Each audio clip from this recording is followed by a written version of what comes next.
The Value of Time, page 21 to page 30. Ibn Jarir wrote 40 pages every day. Al-Khatib said, I heard Al-Simsimi relate that Ibn Jarir spent 40 years in which he wrote 40 pages every day. His student Abu Muhammad Abdullah ibn Ahmad ibn Jafar al-Falghani wrote in his book known as Al-Silah, a book which he linked to the history of Ibn Jarir. Some students of Ibn Jarir's counted the total number of days he had lived, from his birth to his death at the age of 86, and divided the number of pages of his writings by those days, which came to 14 pages every day, which is only possible for a man with the help and blessings of the Creator. The total of Ibn Jarir's writings is 358,000 pages. Ibn Jarir was born in 224 AH and died in 310 AH, and if we subtract the period before maturity estimated to be 14 years, it would leave Ibn Jarir 72 years in which he wrote 14 pages every day. And if we count the days in those 72 years and multiply them by the 14 pages written daily, the total written by Imam Ibn Jarir would be around 358,000 pages. His books on history and tafsir were each around 3,000 pages long, making them together total around 7,000. His history was printed in 11 large volumes and his tafsir in 30 large volumes. If you consider the rest of his writings, 351,000 pages, you would realize the extent of the writings of this Imam, who was like an encyclopedia in his knowledge, like a publishing house in his writing, whilst he was but an individual, writing with his own pen on paper and spreading his knowledge and thought to the people as purified sweet honey. And that would have not been possible were it not for the fact that he used his time beneficially and knew how to manage it and use it effectively. Ibn Jarir's time management. The judge Abu Bakr ibn Kamil Ahmad ibn Kamil al-Shajari, the student and companion of Ibn Jarir, said, describing how he, may Allah have mercy on him, ordered his times and activities. After eating, he used to sleep in a short-sleeved shirt, rubbed with sandalwood and rosewater. Then he would get up to pray Dhuhr at home and would write until Asr time, and would go out to pray Asr, then would sit teaching the people and correcting them until Maghrib. Then he would sit to teach fiqh until the last Isha prayer, then he would go home. He used to divide his day and his night between his personal interests, his religion and people, as guided by Allah, high and glorified be He. Ibn Jarir makes a note a little before his death. Ustad Muhammad Qurdali wrote in his book Kunuz al-Ajdad, Treasures of the Forefathers, on the biography of Imam Ibn Jarir at-Tabari. He was not known for having wasted even a minute in his life except in benefiting or giving benefit. Ibn Zakaria narrated on the authority of some trustworthy narrators that he was in the presence of Abu Ja'far at-Tabari, may Allah have mercy on him, before his death, an hour or less after which he died. When he heard this dua on the authority of Jabir ibn Muhammad, he asked for ink and paper and wrote it down. He was asked, in the state you are in? He replied, one must not leave seeking knowledge until death. May Allah have mercy on him and reward him for the benefit he has brought to Islam and the Muslims. Ibn Jarir's lasting legacy through his writings. This was a quick glance at the writings of Imam Ibn Jarir at-Tabari, may Allah have mercy on him, without enumerating and mentioning all of their titles and topics, some of which have survived to this day. These are an eternal reminder of him more so than any number of sons or grandsons could ever be, for they would eventually disappear into the past and be forgotten, whilst these writings remain a lasting legacy after 1100 years of his death. Imam Ibn al-Jawzi was right when he said, the scholar's book is his eternal child. Philologist Ibn al-Khayyat fell into a hole as he was reading whilst walking. Abu Hilal al-Askari wrote in his book Al-Hathu ala-Talabi al-Ilmi wal-Ijtihad fi Jama'ah. The philologist Abu Bakr ibn al-Khayyat, Imam Muhammad ibn Ahmad ibn Masur from Samarkand, who lived in Baghdad, died in 320 AH, used to study at all times, even whilst walking in the street, and many times was hit by horses and knocked into ditches. Al-Hakim al-Shahid does not speak to his visitors due to preoccupation with writing. In As-Samani's Al-Ansab, he wrote on the biography of Al-Hakim al-Shahid Abu al-Fadl Muhammad ibn al-Marwazi al-Balkhi, the Hanafi scholar and judge, who died as a martyr in 334 AH, may Allah have mercy on him, the scholar of Marw and the greatest Hanafi Imam of his time. Abu Abdullah ibn al-Hakim al-Shahid said, I have observed al-Hakim fasting every Monday and Thursday, not missing the night prayer whether travelling or residing. He used to sit with his inkpot and books when he was the Sultan's minister, and would only grant permission to those who he could not refuse entry, and would continue his writing until the visitor left. Abul Abbas ibn Hamuyyah complained of him, and said, We go to visit him, but he does not speak to us, he holds his pen and leaves us. Al-Hakim Abu Abdullah, author of Al-Mustadrak, said, I attend on a Friday afternoon the lesson of Al-Hakim Abul Fadl. Prince Abu Ali ibn Bakr ibn Mazafir entered, so he stood up for him and did not move from his place, and sent him away, saying, Go, O Prince, for this is not your day. The numerous writings of Hadith scholar Ibn Shaheen. Ad-Dahabi wrote in Tadkhirat al-Hufad in the biography of scholar Ibn Shaheen, born 297 AH, died 385 AH at the age of 88. May Allah have mercy on him. He is the great Imam, the scholar of Hadith of Iraq, Abu Hafs Umar ibn Uthman al-Baghdadi, known as Ibn Shaheen, the writer of many books. His student Abul Hussein ibn al-Muhtadi Bilah said, Ibn Shaheen said to us, I wrote 330 books, including Tafsir al-Kabir, 1,000 volumes, Al-Musnad, 1,300 volumes, At-Tarikh, 150 volumes, and Az-Zuhud of 100 volumes. Ibn Shaheen spends 700 dirhams on ink. Muhammad ibn Umr ad-Dawudi al-Qadi said that he heard Ibn Shaheen say, I counted the price of the ink I have bought to this day, and it amounted to 700 dirhams. Ibn al-Fawariz said, Ibn Shaheen wrote more books than anyone ever did. Philologist Mundhir al-Mawani, known as Study. One of the scholars of the Arabic language became known as al-Mudhakkara, Study, because of his great attachment to the study of the sciences of Arabic language with any scholar he met. Al-Hafid ibn Hajar said in Nushat al-Albab fil al-Alqab, al-Mudhakkara is al-Mundhir ibn Abdurrahman ibn Muawiyah ibn Muhammad ibn al-Mundhir ibn Abdurrahman ibn Muawiyah ibn Hisham ibn Abdul Malik the Andalusi, the Marwani. He was known by that name because he was fond of the science of grammar, and was a scholar of the Arabic language. Whenever he met any of his companions, he would say, Would you like to do some mudhakara, study, and revision of Arabic? Thus he became known as al-Mudhakkara. He was mentioned by Ibn Hazim, who wrote that he died in 393 AH. Abu Nu'aym al-Asfahani, teaching whilst walking. Al-Hafid al-Dhahabi wrote in Tadkhirat al-Hufad in the biography of Al-Hafid Abu Nu'aym al-Asfahani Ahmed ibn Abdullah, the scholar of Hadith, history and Sufism, born 336 AH, died 430 AH. May Allah have mercy on him. Ahmed ibn Mardawayh said Abu Nu'aym was at his time a scholar sought by all seekers of knowledge. There was no one who had more knowledge of the Hadith and the chains of narration than him.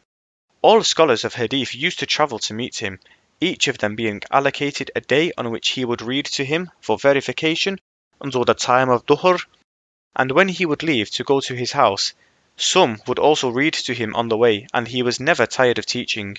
He had no food other than teaching and writing. Al-Bayruni learns a point of fiqh while on his deathbed. In Mujam al-Udaba of Yaqut al-Amawi, it was written in the biography of the great Imam, the astronomer, mathematician, historian, philologist, the scholar of many disciplines, Abu al-Rayhan al-Bayruni, Muhammad ibn Ahmad al-Khawarizmi, born 362 AH, died 440 AH. May Allah have mercy on him. Abu al-Rayhan was bent on seeking knowledge of all sciences, devoted to the writing of books, addressing all sides and details of the matter, his pen seldom leaving his hand, nor his eye leaving reading, his heart thinking, except on the days of Nayruz and al-Mihrajan, in order to prepare the necessities of life, dedicating the remaining days of the years to knowledge.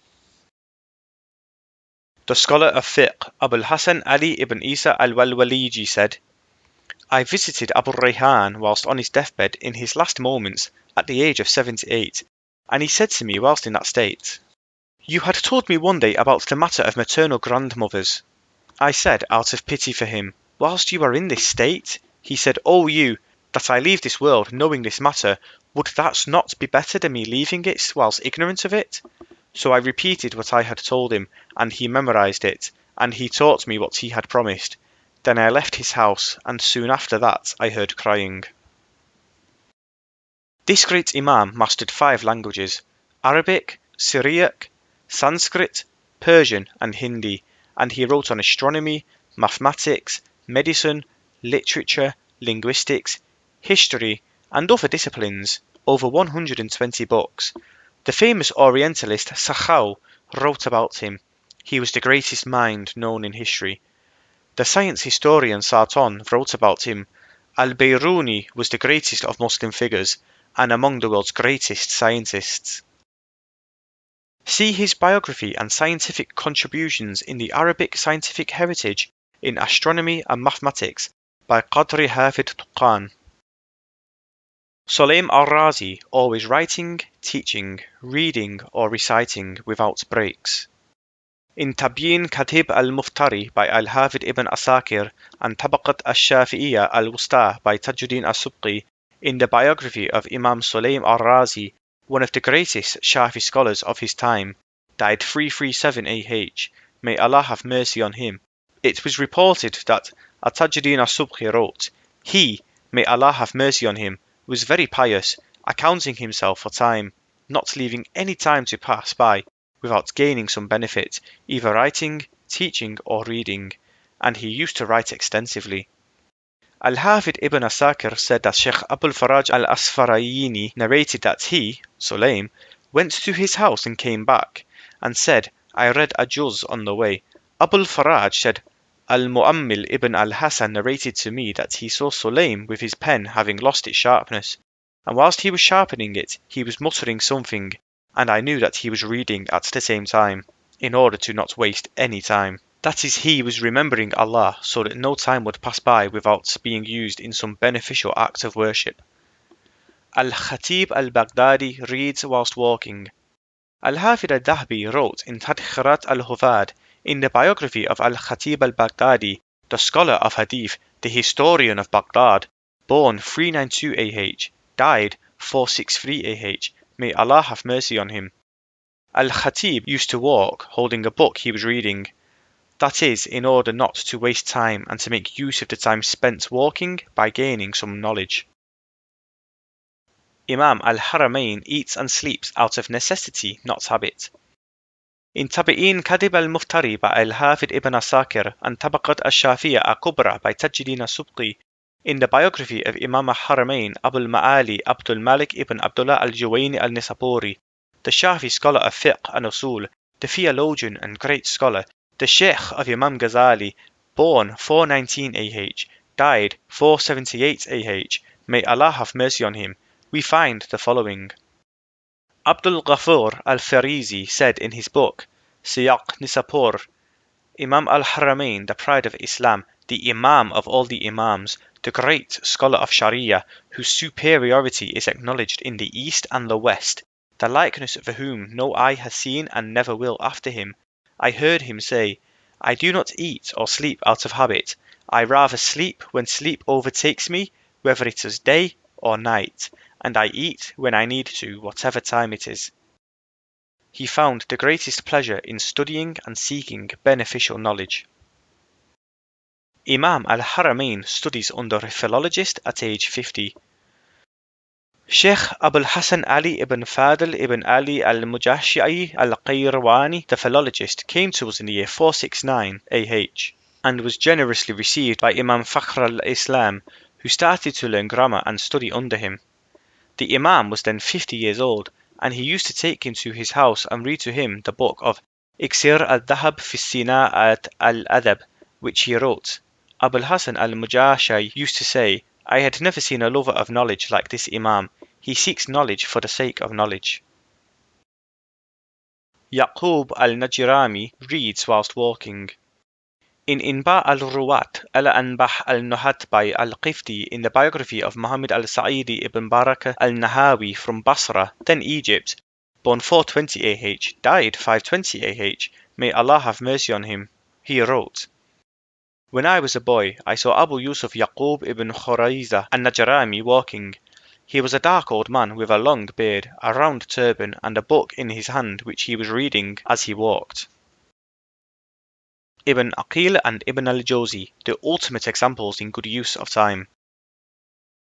At the highest position in the list of those who valued time and appreciated its importance and preciousness, and who were determined to fill it with good deeds, to make use of all moments, by writing, thinking, remembering, and reminding, are the two great scholars of the Hanbali fiqh, who ranked amongst the greatest imams of the Muslims. Imam Abul Wafa ibn Aqil al-Hanbali, the students of al-Khatib al-Baghdadi, and Imam Abul Faraj ibn al-Jawzi, his student, may Allah have mercy on him.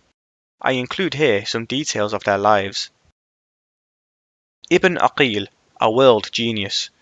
As for Imam Abul Wafa ibn Aqil al-Hanbali, Ali ibn Aqil al-Baghdadi, al-Hafid ibn al-Rajab al-Hanbali, in his Dail Tabaqat al-Hanabila, wrote in his biography of the former, "He was born in 431 AH and died in 513 AH. He was one of the best scholars and one of the world's geniuses, of extreme intelligence and very vast and multidisciplinary in knowledge." Ibn Aqil does not waste a moment of his time.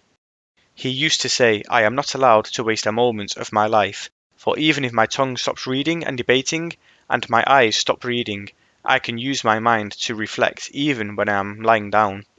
And when I get up, I do so to write something that has occurred to me, and I find that my desire to seek knowledge at the age of 80 is greater than when I was 20. Ibn Aqil chooses hard crust softened with water rather than bread to save time.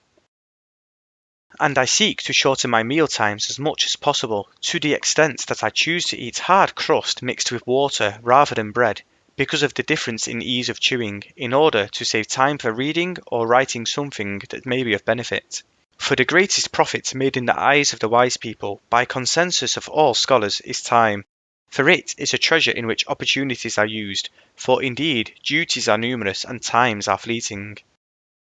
Shaykh Ibn al-Jawzi said Imam Ibn Aqil was always busy seeking knowledge, searching for explanations of ambiguous issues and for the essence of things, and he made his books known as al-Funun, the arts, a collection of his thoughts and observations. The diversity of Ibn Aqil's disciplines and writings.